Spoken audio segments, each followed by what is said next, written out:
Welcome to the Wide for the Win podcast. Our goal at Wide for the Win is to help authors grow publishing success across multiple platforms and formats through education, training, support, and community. If you're interested in reaching readers around the world, diversifying your income as an author, and exploring the freedom of living a truly indie author life, you've come to the right place.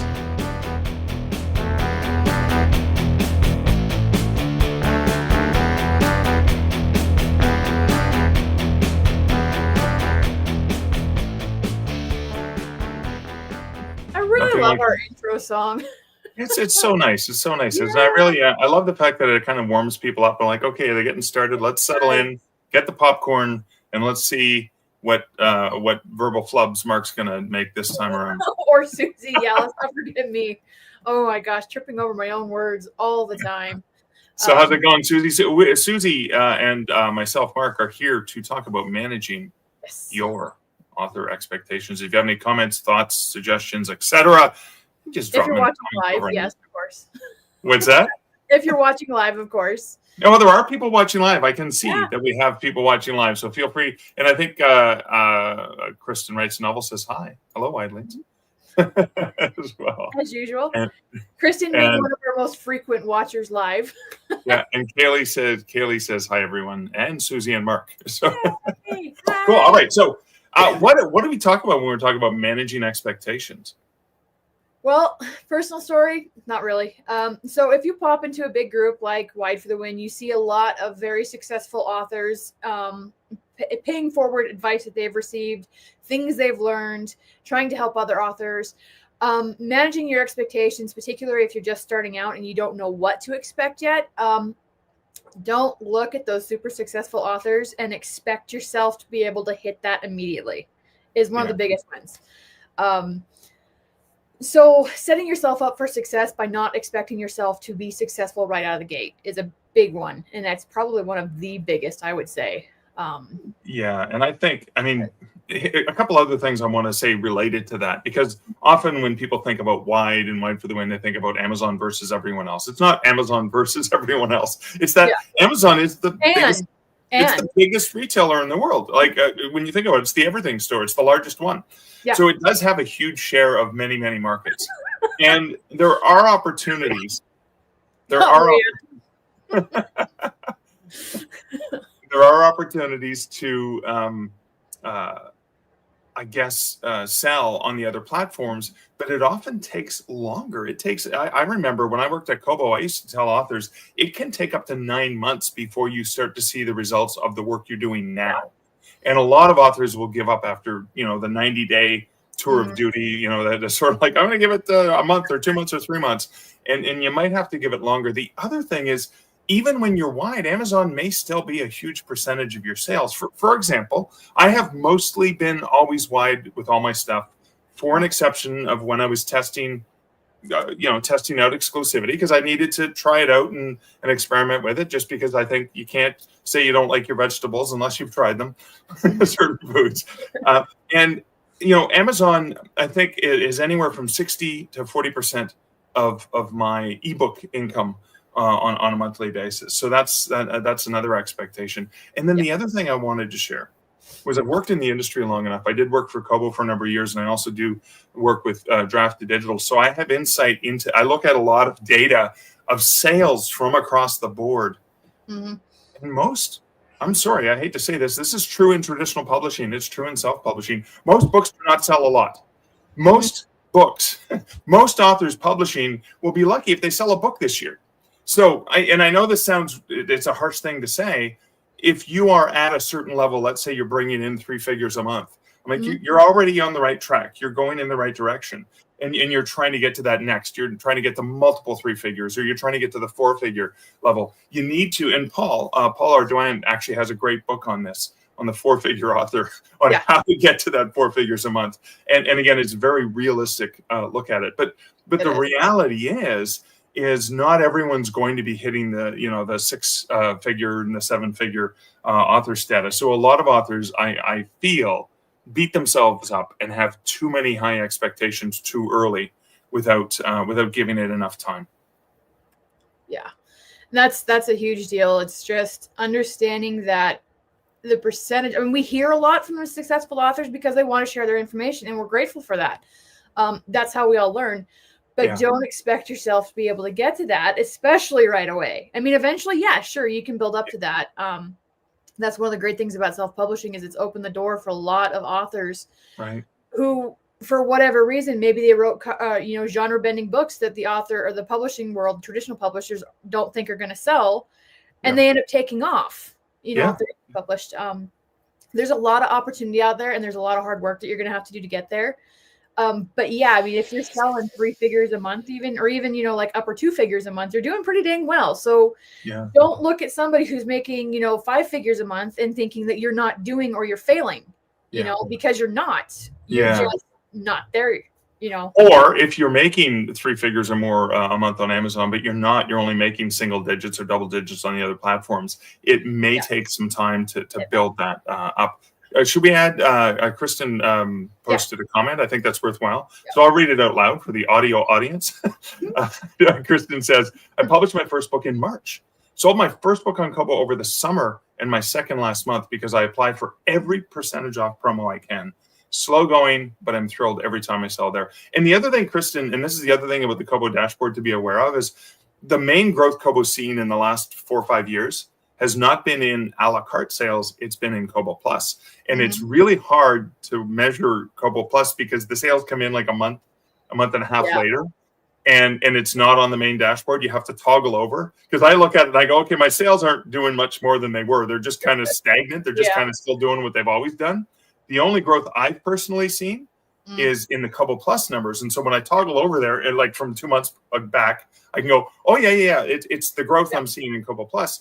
And that's challenging when you're looking at your dashboard on a regular basis because you're like, well, I'm not doing much on Kobo. So I'm curious, Kristen, I mean, sold your first books on Kobo. That's fantastic. Are you also seeing any growth in Kobo Plus, which again is hard to see, hard to measure because you're looking at it so far behind? Yeah, it is. But you know what? I'm actually really loving, and I know a lot of people have some concerns about the, you don't get paid for that 30-day trial. And if your book's at reader read. Oh yeah, that first month. Yeah. But you know what? So I'm like, I haven't released a book in 7 years. I think anybody who's been paying attention already knows that. But here's the thing: almost 7 in February. It'll be 7 years. Yeah. Anyhow, so I have very stale books that have been out for a long time. So I'm not going to see a ton of growth right now. But the thing I've noticed about Kobo Plus for me is it's steady. Like I can count on a very steady income from Kobo Plus that my sales, sales are very much peaks and valleys, but the Kobo Plus income is very steady. Yeah. Which is really nice. They're growing that audience. They have been. If you actually pay attention to the folks from the Kobo Writing Life team and what Kobo's putting out there, is they're constantly doing Kobo Plus promos because it's a really phenomenal program. It gives the benefits of the Kindle Unlimited reading without the exclusivity. So it's a really beneficial program, not just for readers, but also for publishers and for authors. Yeah. And that's one of those things. So one of my expectations is I know that borrowed books or subscription titles, whether that's, for the people in KU or Kobo Plus, they're not going to pay as much as a full sale is going to. So I'm actually, instead of breaking down, like how many minutes read, I'm actually just looking at the grand total. I don't even break it down by book right now and that's one of my expectations because I cannot expect subscriptions to match sales or to behave like sales. And so for me, how I'm getting around that is just looking at the bulk number. And that's one of my own little mind hacks. Well, no, but those mind hacks are important because sometimes this is the other thing of expectations is we end up spending so much time focusing on our dashboards and looking at the dashboard on a daily basis. And I get it. When you're running promos, when you're running ads, stuff like that, you need to get that feedback in order to see how you're doing. But I know I probably would, I know we'll be talking about this in the future weeks, but maybe my plan is to not look at the dashboard until I've gotten my work done, my new writing done, or the other things I need to do to move my business forward. Because just looking at that dashboard can be debilitating. You can be so right now, for example, I'm pretty excited because I have movie trivia books that do really well this time of year because they're mass market size stocking stuffers, and it's not ebooks that are selling; it's all print. And so this is like, from October through to December, I end up getting all distracted looking at my dashboard for way too long instead of just checking in once a day. And I probably could get back a good solid hour, if not more, of proper work instead of going and hitting that stupid refresh button. Now, Scribe Count makes it easy to be able to see all the places at once, which is way better because I'm not Amazon focused on it. I'm looking to see all of the things from all the platforms. So, but that is another, I think that's another expectation, is managing your own, what is it? I guess that the endorphin rush that we get. Yes. Or the from the likes that we see on social media, or from, ooh, my dashboard changed. Yes. Oh, one sale, or oh, one free download.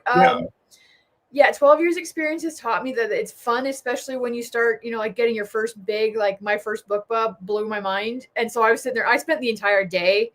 Okay, so for like the first 10 book clubs, but I mean, fortunately, you don't get a book club every day, so that may be worth, thankfully, worth patting yourself on the back and getting excited about. Yeah, it's managing those. I think, I see what drives me nuts. I wish Amazon would go to like a daily reporting like the rest everybody else has, where you can select a date and see how many sales you had on that one date. Amazon still does not have that, to my knowledge, at least not that I found in the new dashboard.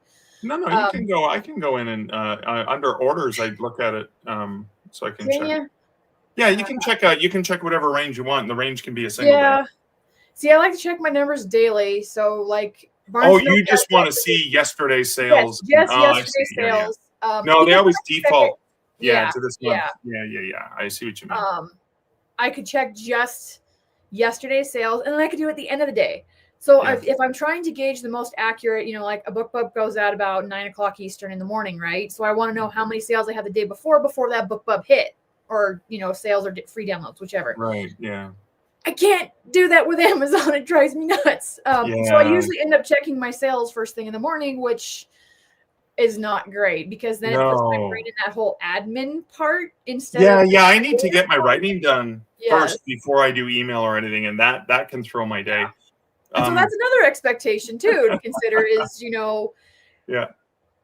expect that you need to get your work done first because you can't sell books you haven't written, right? Exactly. Yeah. Yeah. And expect that you're going to get distracted by the admin stuff. Yeah. Also, Kristen's smart. She only checks her dashboards once a week or two.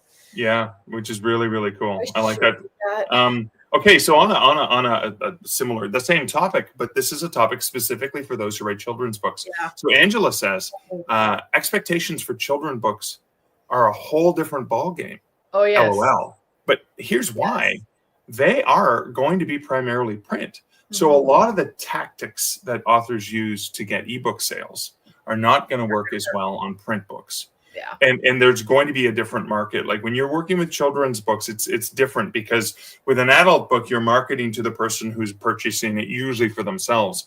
When you're marketing children's books, you're marketing it to the people who will be buying the books for the children, typically, for the most part. Or you're doing that in person marketing, because it's a very tactile experience. You're going to want to get the print book into libraries and stuff like that.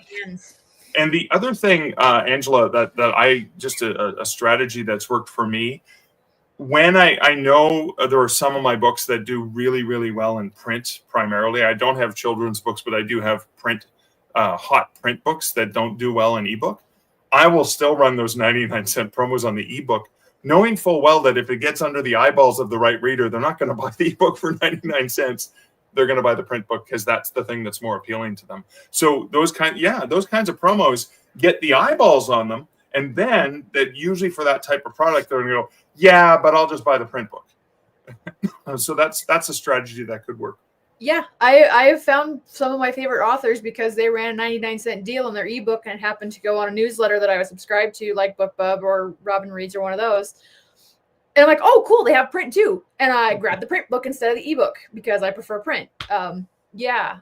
So that's a really good point. And nonfiction too is its whole ball game as well, and middle grade. more so even than YA. It's like the older the person gets, from childhood on, it's like you start to gradiate into ebook. And nonfiction. I mean, I like to have the physical copies for nonfiction so I can easily reference something later. Yeah. And so I can highlight it and think. I may even just listen to the audiobook. So I may get the audiobook and or the ebook and read it and read them that way, but then have the physical, physical copy. Multiple editions, that's the other appeal, right? Is running those price promos, knowing that the end result is, well, they're going to buy the physical. And that's the other thing I think, managing your expectations is, we've been trained in the indie author community that traditional publishers overprice their ebooks because they're trying to drive you to buy the expensive hardcover and stuff like that. Mm-hmm. So we try to stand out by being cheaper, by being a better price. That's not necessarily the way to play the print book game. Yeah, you don't want to be ridiculously high with the cost, but you need to make some margin. Like when I sell a $5 ebook, I'm making 70% of that, right? Or more if I'm selling it directly, and I get like $3.50. When I sell, if I try to sell my paperback version for $9.99, I might only be making $1.20 or something like that, or $1 off of it. So setting the prices a little bit higher is a different strategy. It's a different expectation, because we've mostly, in the indie author community, we've mostly trained ourselves to play by the ebook rules. And getting into the print book world, there's a lot more complications. There's a lot more factors involved. As a matter of fact, some of the print books I sell, I mean, I'm making $8 or more margin on the print book, which is way more than I'm even making on the ebook, even though I'm getting 70% on the ebook. And I know I'm overpricing, but I also know it's a product people want physical copies of. Again, I'm not trying to rip them off. I'm just trying to say, hey, guys, got to eat here. Right. Yeah. Guys got bills to pay. Right. Yeah. I have a book habit to feed. I have to buy books. Come on. I need to feed that habit. Yeah. And the other thing too, another expectation about pricing is that we have to price cheap in order to sell. I've actually found more the converse of that to be true. Whereas like I sell more. I mean, I don't sell more at $4.99, but I have higher quality readers. And by higher quality readers, I mean people who are right for my books, and my books are right for them.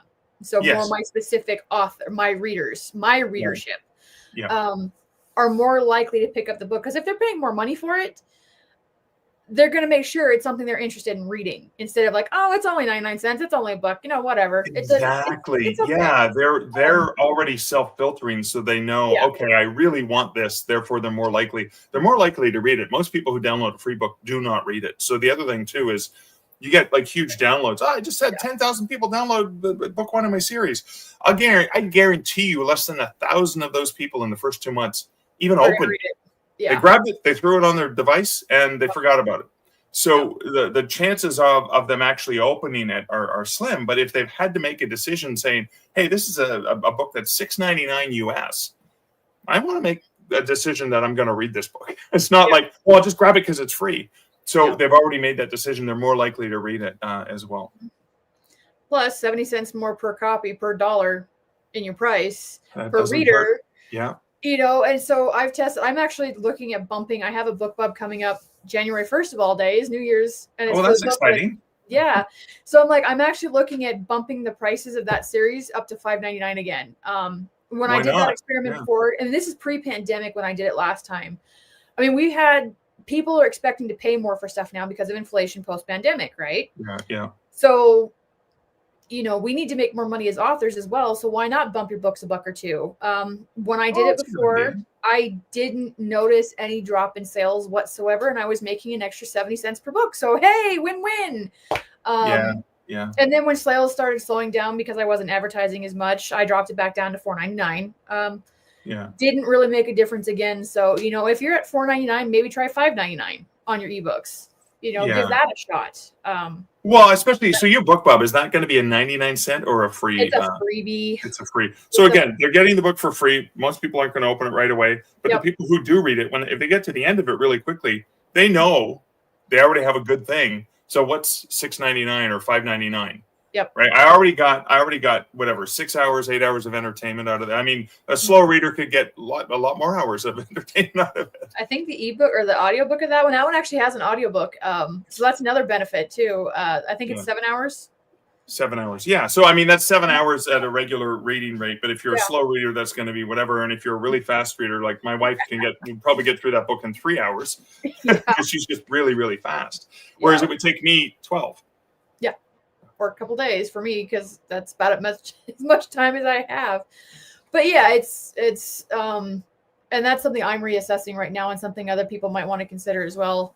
Check your prices, because I mean, in the early days of the indie author community, and some of that advice is still around, like you have to price cheap in order to move copies. You don't. And sometimes actually pricing higher, you get that perceived value kicking in, which is one of those marketing things. People are like, oh, well, it's more expensive, and yet it's got these reviews on it, so people are buying it at this price. It must be okay, at least. If not, oh, this looks like a good book, and oh, wow, it's a very subliminal cue, but it does work, and it does happen, and I've seen it. And the data's out there. Now, let's talk about one of the other expectations of managing expectations is rapid release and not giving yourself a break and not stopping to, for example, we're getting close to, it's December 11th today. We're getting close to the holiday season, and it's time potentially for the end of the year is taking a break, taking a breath, analyzing your business and making some decisions for what you want to do the next year. If that's what you do at the end of the year, maybe it's time to spend some time with family. I just saw an author yesterday announced on social media, all right, shut down my e-box. My inbox says out of office for the rest of the month. I'm in my decompression mode. I need this time for myself. So I think the expectation is you don't have to work all the time. I think it's important to think about your mental well health, to think about your physical health, and to give yourself an opportunity to enjoy the reap the benefit of the fact that, I mean, come on, oh my God, I looked outside, it's snowing. I'm going to go, after we finish this, I'm going to go shovel and get healthy and listen to an audiobook. But I think it's really important, because I know that when I just keep going and going and going and going, my temper gets higher, and then somebody comes up and asks me a simple thing like, oh, could you, it's like, no, I can't. And it kind of builds up, and then the pressure just explodes. And that's not a good thing to do to yourself, because I need my creative mind to be functioning somewhat. Yes, as a very wise woman named Becca Syme once told me, because I'm a number one input, you cannot do nothing but output. You have to input, or eventually your well is going to run dry. And I'm definitely one of those people. I ran my well so dry, I was actually digging it deeper. So what she said is basically I have to fill it, spend a lot more time filling it again in order to get back to the same level where I was before. So that's the expectation. You are not a machine. You are a human being. You are a creative who needs to live your life, to step back and relax and rest and take time to refill the well. So don't expect that you can do it all, or that you should do it all. That is, I think, probably one of the biggest ones that we see. Is you see a lot of these authors who have built their success on publishing a lot, being very prolific, and not everybody can do that. In fact, most of us, I would bet probably the majority of writers cannot sustain that pace. I mean, unless it's a pace that you're already comfortable with. I mean, I think there are authors who are comfortable with a pace that's really steady, and that's fine, and they like it, and it's not killing them. Yes. For myself, I can do that for a short time period where I have lots of projects like crammed into a small space, but then I need to give myself a breather. So I know, but then they're all different projects, right? So I have this series is not going to have more than one a year. I'm sorry, but that's what my readers are used to, and I don't want to get them all excited and start getting them used to sooner, because I can't output that way, because I do usually about 4 books a year, but they're all in different genres and stuff like that. Yeah. See, I'm learning. One of the things I've learned about myself is I have Phoenix tendency. So I burn really, really hot, and I get a ton of stuff done. And then I need to take at least probably 2 or 3 times that time period to recover from it. And it works. Now that I'm learning that I work that way, I can actually work with it. And like, if I'm in that hot burning period, it's like, okay, I got to ride this until it's done. And then I can sit back without guilt and say, okay, now it's resting period. It's the fallow time of the season. So yeah. Yeah. I'm just going to pop up some comments. So Lori says, I have to change genres a lot. It will take longer to get those read-throughs, but it keeps me sane. So that works for you as well, Lori. So thanks for sharing that. And then Kristen says, the more you know yourself and your body, the easier it is to set realistic expectations for yourself. So it is good to take the time to listen to your body and your emotions and your feelings. And Literary Llama says, I think I rest too much. Would laugh. Well, so long as you're feeling good. I mean, come on, it's okay to feel good. Yeah. Yeah. Don't beat yourself up. That's a point too. I mean, there is a point where there is too much rest. I have found that. Like I cannot, I get to a point where if I haven't accomplished something or if I don't feel productive, I start getting really anxious and angry. And like yesterday actually I snapped at my poor husband because I have all these covers that I have to get done for clients. And I haven't had much of a chance this week to do it. And I could feel myself doing this, I'm like, I'm sorry, I have to work. I can't do this. I got to work. And my husband's like, I'm like, I am so sorry. Yeah. I need to work. And so I did. And I got a couple covers done last night and a couple of logos and it felt so much better. Now he can walk into the room and you don't bite his head off. So that's good. Exactly. Yeah. It sounds like Rhiannon might have a similar thing saying, Rhiannon says, I have to be doing all the things or I don't feel right. It messes me up. So sometimes, I mean, I remember the other day I was thinking about something for one of my book projects about 3 a.m. and I got up to go to the washroom and I went back to bed and I couldn't fall asleep because I kept thinking about it. So I just got up, wrote it down, and then I was able to sleep. Yeah. It would have messed me up laying there thinking about it for another 3 hours or 2.5 hours. I just got up, spent the 15, 20 minutes writing it down, getting it out of my system, and then I could rest. Angela says, if you need something to do, Rhiannon fudge. It sounds like help. So in case anybody's wondering, Rhiannon does run, she does some author PA services. So if you need some help, she's getting pretty well stocked, but she is doing some like author fulfillment type stuff and some accountability. Maybe go hit her up because she is freaking awesome. Yes. Just saying. And she's been a guest on a previous episode of the podcast. So you can learn a little bit more about how Rhiannon, the awesomeness that Rhiannon is. Yes. And she does do all the things. And some days, and I know people look at me and do this, like, how do you do all the things that you do? And to me, it doesn't feel like it's that much. And it's like, Rhiannon's the same way. She does a ton of stuff. And I'm going, how do you do all this stuff? Yeah. But it's very much the case of what Becca Simon has been trying to convince the author community of for a long time now, is that there is no one size fits all. We're all different and we all have to kind of wade through all of the things and all of the advice out there to see what fits us individually. Yeah. That's a great expectation. You hear advice, it seems like it works for this person. It may not fit for you. You need to be Goldilocks here. You need to try this porridge and that porridge and the other porridge. You need to sit in this chair and that chair, right? Yes. We all need to Goldilocks our lives. Yeah. Oh, and Rhiannon's also training PAs. So if you're interested in becoming a PA, if you're one of us that needs multiple things going on and you think that's something you might be interested in, go check it out. There you go. Awesome. Cool. Yeah. Grounded Chaos is the name of that, in case anybody's curious. Which Grounded is, I think, awesome. Well, Suzie, I want to thank everyone for participating, for sharing some thoughts and some ideas here. And Suzie, thank you for helping me to manage my expectations. Likewise. So I think this is kind of starting out a little bit for the next few weeks on the Y Stream. We're going to be focusing more on like sustainability, setting goals, or if goals is a scary word, like figuring out what your dreams for your career are and then working toward that. Because it's that time of the year, New Year's is right around the corner. I know that's what I'm doing right now. And I've had to take a few hard looks at some things, and I'm cutting some areas that I don't necessarily want to cut, but that I need to. Yeah. And so I can actually focus on the stuff that is the most important to me. And so we're going to be doing a lot of that.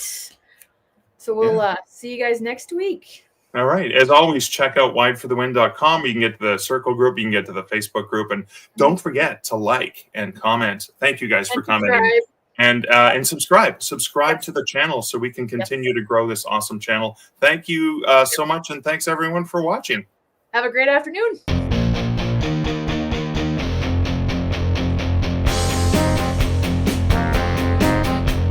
You've been listening to the Wide for the Wind podcast. For links to our Facebook and Circle groups and other helpful Wide publishing resources, go to wideforthewind.com. The music for this podcast, Sax and Rock and Roll, was written and performed by Kevin MacLeod and was licensed at incomptet.com.